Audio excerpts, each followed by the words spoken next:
Assalamualaikum warahmatullahi wabarakatuh. Nama saya Ria Kurniawan dan saya akan menjelaskan tentang pendidikan anti korupsi.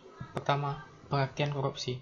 Korupsi atau rasuah, atau dalam bahasa Latin, corruptio dari kata kerja corrumper yang bermakna busuk, rusak, menggoyahkan, memutar balik, menyogok, adalah tindakan pejabat publik, baik politisi maupun pegawai negeri, serta pihak lain yang terlibat dalam tindakan itu, yang secara tidak wajar dan tidak legal menyalahgunakan kepercayaan publik yang dikuasakan kepada mereka untuk mendapatkan keuntungan sepihak.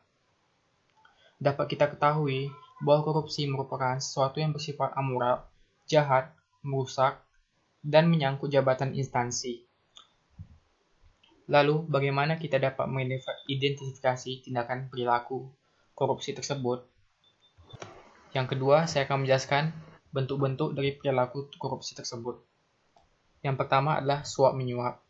Suap merupakan suatu hadiah, penghargaan, pemberian, atau keistimewaan yang dijanjikan dengan tujuan merusak pertimbangan atau tingkah laku, terutama dari seseorang yang dianggap publik.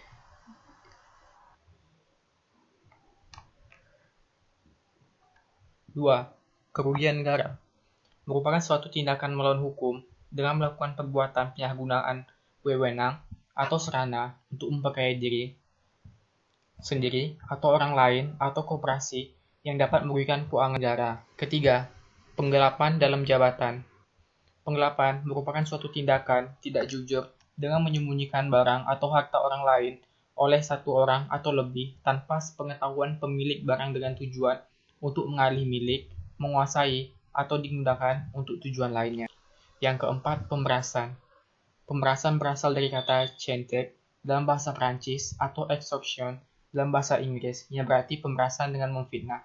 Pemerasan dapat dikatakan bentuk korupsi paling dasar karena pelaku memiliki kekuasaan dan menggunakannya untuk memaksakan orang lain untuk memberikan atau melakukan sesuatu yang dapat menguntungkan dirinya. Kelima, perbuatan curang. Perbuatan curang merupakan ketidakjujuran atau ketidakadilan terhadap suatu hal. Dalam konteks bentuk korupsi ini, perbuatan curang dapat diartikan sebagai tindakan tidak jujur seseorang terhadap apa yang seharusnya dilakukan. Yang keenam, benturan kepentingan dalam pengadaan. Pengadaan merupakan proses, cara, atau tindakan untuk menyediakan dan mengadakan. Pada konteks ini, pengadaan yang dimaksud adalah pengadaan barang dan jasa yang dibutuhkan untuk operasional instansi. Gratifikasi. Gratifikasi merupakan sebuah hadiah, imbalan, atau balasan jasa atau manfaat yang diberikan secara sukarela, tanpa ajakan atau janji. Baiklah, saya akan menjelaskan tentang dampak korupsi. Dampak korupsi terhadap aspek ekonomi. Pertama, penurunan produktivitas dan lambatnya pertumbuhan ekonomi. Kedua, rendahnya kualitas barang dan jasa produksi bagi publik. Ketiga, menurunnya tingkat pendapatan suatu negara. Keempat, menurunnya kepercayaan diri dari para investor. Kelima, keterbelakangan perekonomian negara. Sedangkan dari dampak korupsi terhadap aspek sosial dan kemiskinan masyarakat, yang pertama adalah tingginya tingkat pengangguran. Kedua, terhambatnya dalam mengetas kemiskinan. Ketiga, terbatasnya akses bagi masyarakat miskin. Keempat, kurangnya solidaritas sosial. Dampak korupsi terhadap aspek politik dan demokrasi. Pertama, hilangnya kepercayaan publik terhadap partai politik. Kedua, munculnya pemimpin yang korupsi. Ketiga, hancurnya kedaulatan rakyat. Dampak korupsi terhadap aspek penegakan hukum. Pertama, ketidakpercayaan publik terhadap lembaga hukum.